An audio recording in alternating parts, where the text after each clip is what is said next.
Bad faith Republicans in Wisconsin are still openly scheming to protect their heavily gerrymandered anti-democratic voting maps, which effectively disenfranchise half their population and would have sweeping implications for the 2024 presidential election. But before we unpack all that, if you haven't yet, please hit that like, subscribe, and the alert bell. Maybe check out my Patreon. I'd appreciate the support. All right, folks, so this again is an ongoing political story. It concerns the heavily gerrymandered purple battleground state of Wisconsin. And when I say battleground state, I mean it has swung Republican in the past. It has swung Democrat in the past. It has a Republican senator and a Democratic senator. It has a Republican governor and a Republican legislature. But even though, according to consistent polling, the state is roughly 50% conservative and 50% liberal in terms of its population, the Republican Party for over a decade has had a heavily gerrymandered supermajority in the legislature. They bent over backwards to draw the voting maps consistently in their favor, to rig the game in their favor, okay? I want to play this 30-second ad by, I think it was the Republican Accountability Project, which kind of accurately summarizes what's going on in Wisconsin by these bad faith Republicans. The election was a landslide. Janet Protasiewicz has defeated Daniel Kelly to become the next Supreme Court justice. Wisconsin voters overwhelmingly elected Judge Janet Protasiewicz. Now, some extreme Republicans in Madison want to impeach Judge Protasiewicz before she's even ruled on a single case. That's not how democracy works in Wisconsin. Here, state Supreme Court justices are chosen by the people, not politicians. Call your legislator and tell them not to overturn the will of Wisconsin voters.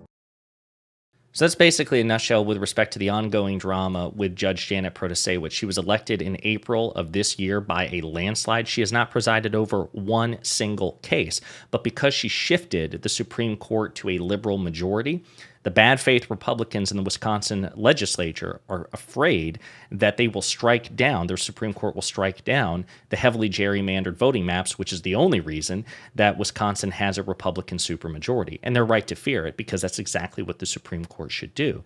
But now they're going so far as to consider impeaching her, which again is unprecedented and really isn't supported by Wisconsin law. They're scheming in all kinds of elaborate ways. The governor of Wisconsin, Democratic Governor Evers, if Justice Protasiewicz is impeached, he could just appoint a replacement.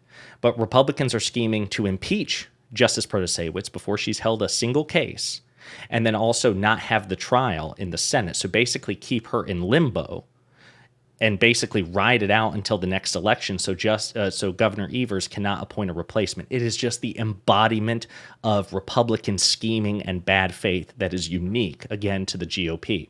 Now, on top of all of that, they also just fired, the Republican supermajority just fired the state's top election official, who is a nonpartisan official, Megan Wolf, in like a 3-year-long situation of retribution because they saw her as protecting the Wisconsin legislature, the Wisconsin election, from Donald Trump's attempts to steal the election in 2020 from Joe Biden. So this attempt to get rid of her has been 3 years in the making. So then there's that effort.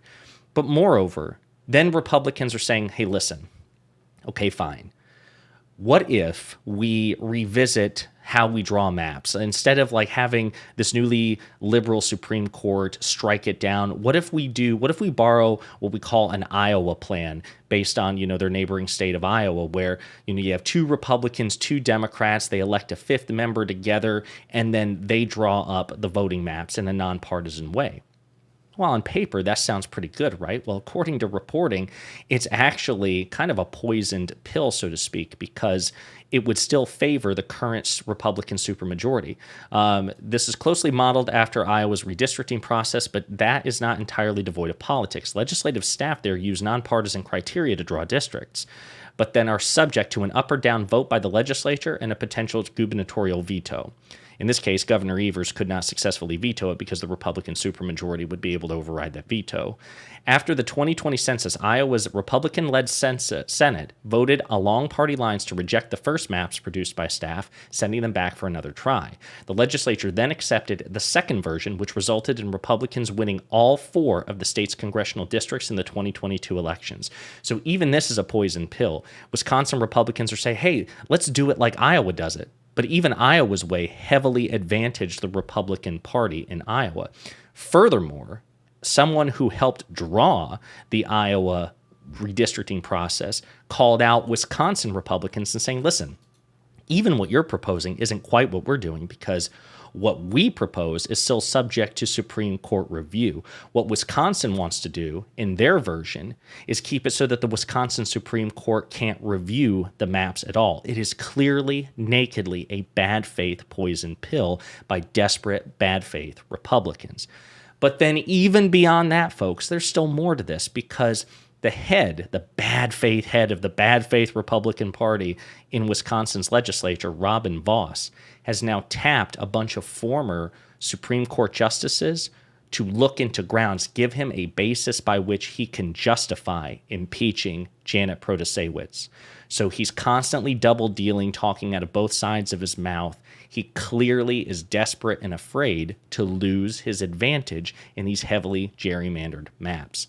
Now, again, all of that sounds really bad for just Wisconsin alone, right? Because again, it's 50% liberal, 50% conservative. And really, that 50% conservative base is disproportionately overrepresented in the legislature. But the fact of the matter is, because Wisconsin is a swing state, this could have national implications. The victor of the 2024 presidential election can be affected by how this goes, because Donald Trump schemed to have the 2020 election results stolen from Joe Biden by way of Wisconsin, by using the Republican supermajority there to, potentially recertify the ballots in his favor or send an alternate slate of electors. The shenanigans that go on in Wisconsin could indeed have national implications. It could affect every single one of us in the other 49 states, which is another reason why we should all be invested in this. This is further proof on a state level, with national implications, that the Republican Party, it's not just the Republicans in Washington, D.C., it's the Republican Party in every state, their leaders. It is a bad faith authoritarian cult, okay? They are not interested in democracy. They're not interested in a fair political fight. They don't want to compete in good faith in the marketplace of ideas. It's just about the relentless pursuit of power.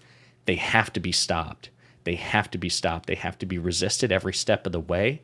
And you can't give them any quarter in this respect. So it'll be interesting to see what happens along the situation here with Wisconsin, because it doesn't look like the GOP is going to relent anytime soon. There's an enormous pressure campaign that Democrats in Wisconsin are trying to push. I think they've put like $4 million allocated to try to, elicit quite a bit of public backlash for what the GOP is trying to do. Whether or not it's successful will be anybody's guess, but we definitely need to keep following it.